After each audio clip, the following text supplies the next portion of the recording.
Hi there, my name is Robert Kornacki, and I'm a dLab EMURGO Fellow tackling the transaction surety problem. So in a nutshell, the transaction surety problem is something we've actually all experienced before. Whenever you send cryptocurrency from one person to another, you always have that fear, that wonder whether the coins are actually going to arrive at the correct wallet.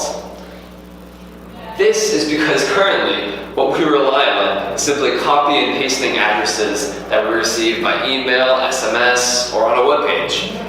And so, whether by missing a character while copying, or by hitting a key on the keyboard along the way, or maybe by malware, which messes with the clipboard, there's so many ways this whole error-prone process can go wrong. Even 10 years into Bitcoin's existence, we still really haven't solved this problem. And there have been some solutions developed over the years, kind of like BIP70 or the request network, but these solutions are not blockchain agnostic, and in my opinion, they are often much more bloated than they need to be and not generalizable enough. So, for my fellowship project, I have developed the Syre protocol.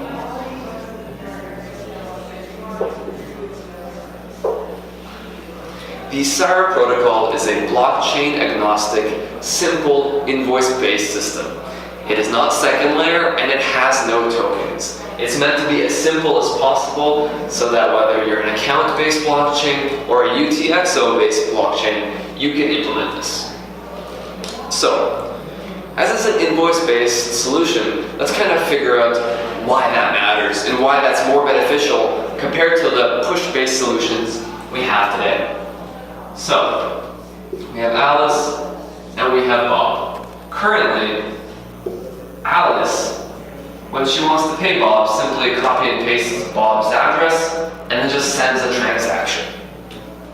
As we mentioned before, Alice has no transaction surety. There's many ways this can go wrong. But furthermore, the risk profile is absolutely insane.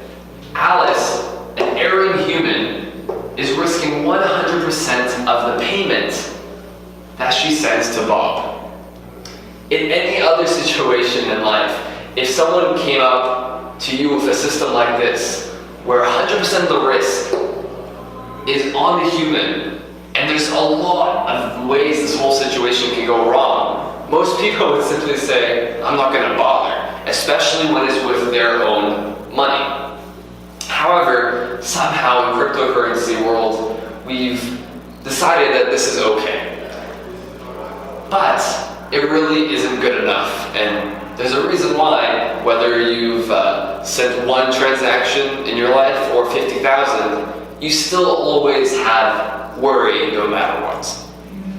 So, instead of having this push-based system, what if instead we have a request-based system using invoices? And so, instead, what if Bob sends an invoice transaction to Alice, which then Alice receives and is displayed to Alice in her wallet, and it explains that it's an invoice and how much Bob is requesting and Bob's address. From there, if Alice looks at the invoice and everything looks fine, all Alice needs to do is fulfill it. So press confirm. Alice's wallet will auto-populate a fulfillment transaction back to Bob. And this really simplifies the whole experience. But let's get into detail on what this really does. First, in regards to transaction surety, it removes user error from the equation.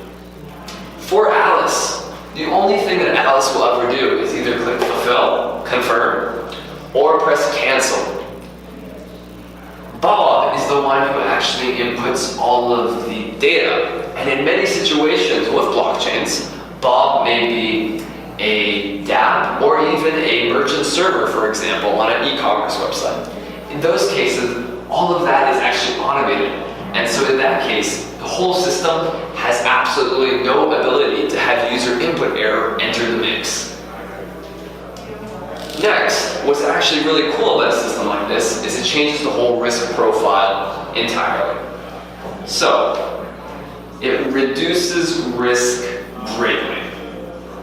How does it do that? Originally, Alice had 100% of the risk, and what was at risk was 100% of the payment.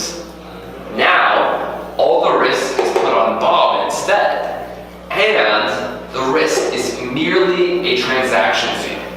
So instead of $5, $10, $5,000, $50,000 being at risk, it's instead a mere transaction fee. So the risk profile here is much, much better, and actually something you could provide to, let's say, your grandfather or grandmother and not have to worry very much at all.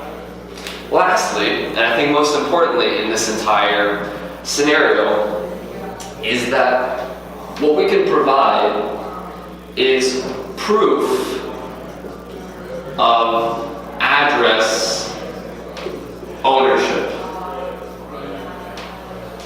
What this means is that in the old payment pushing way of doing things, Alice had no guarantee that the address she had received from Bob, that she copied and pasted to make the payment, was indeed valid, or that it even was controlled by Bob.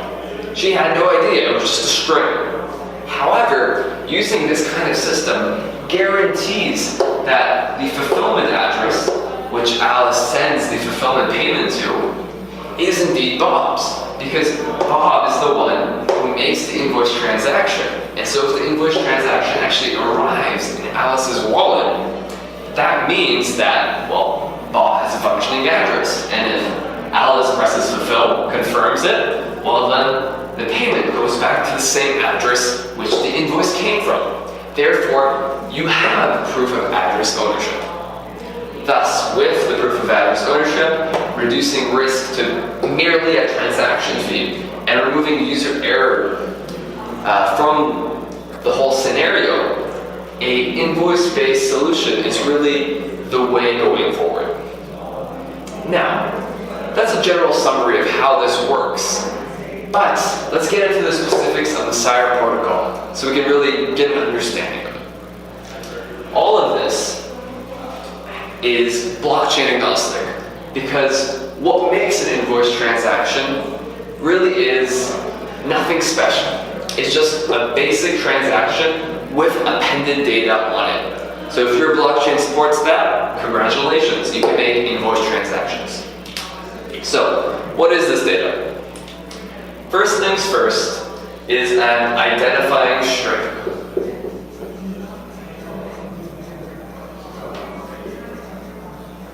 In our case, that's just a string invoice. This is used by Alice's wallet to just understand the data that's coming next. After is the amount. So let's say 200 beta. Next is the fulfillment address.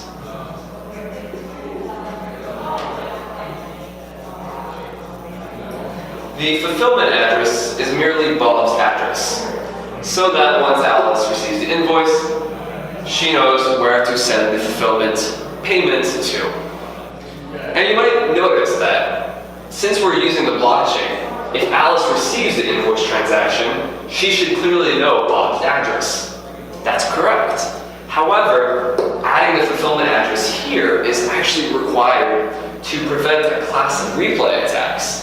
And furthermore, what it also does is it helps to generalize invoices so that you can have invoices on-chain, like this, but also invoices off-chain.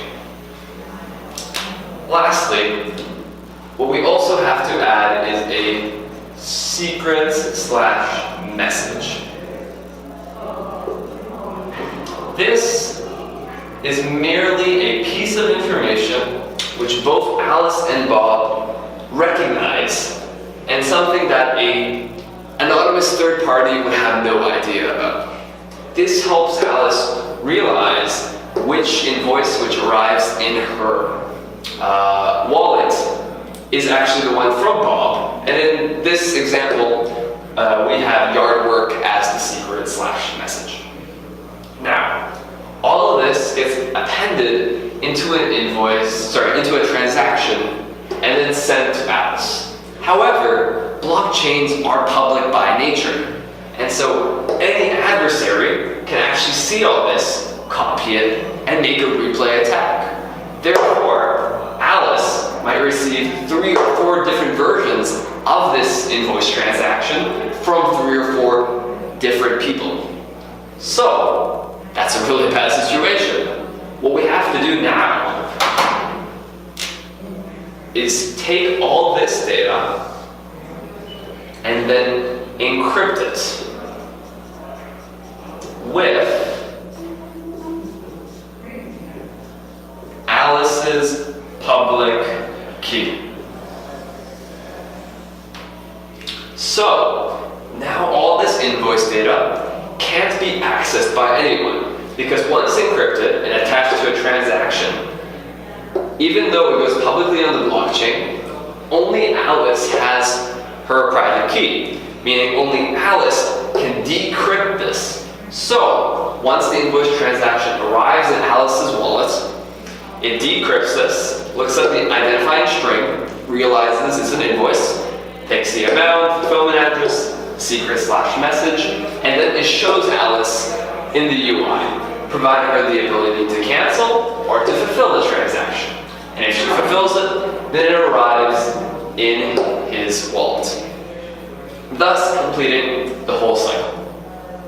With this, we have no user error, we reduce the risk, and we improve address ownership while providing really good UI and just general a great user experience.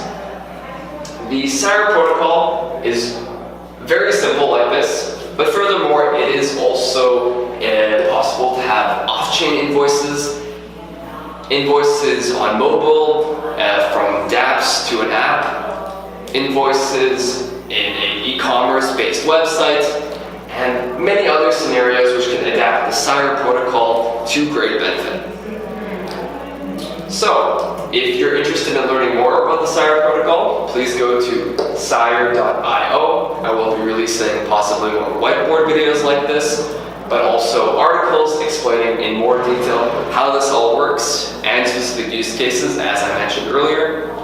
And yeah, please sign up to the newsletter on syre.io, and thank you very much for watching. This is Robert Kornacki, EMURGO dLab Fellow.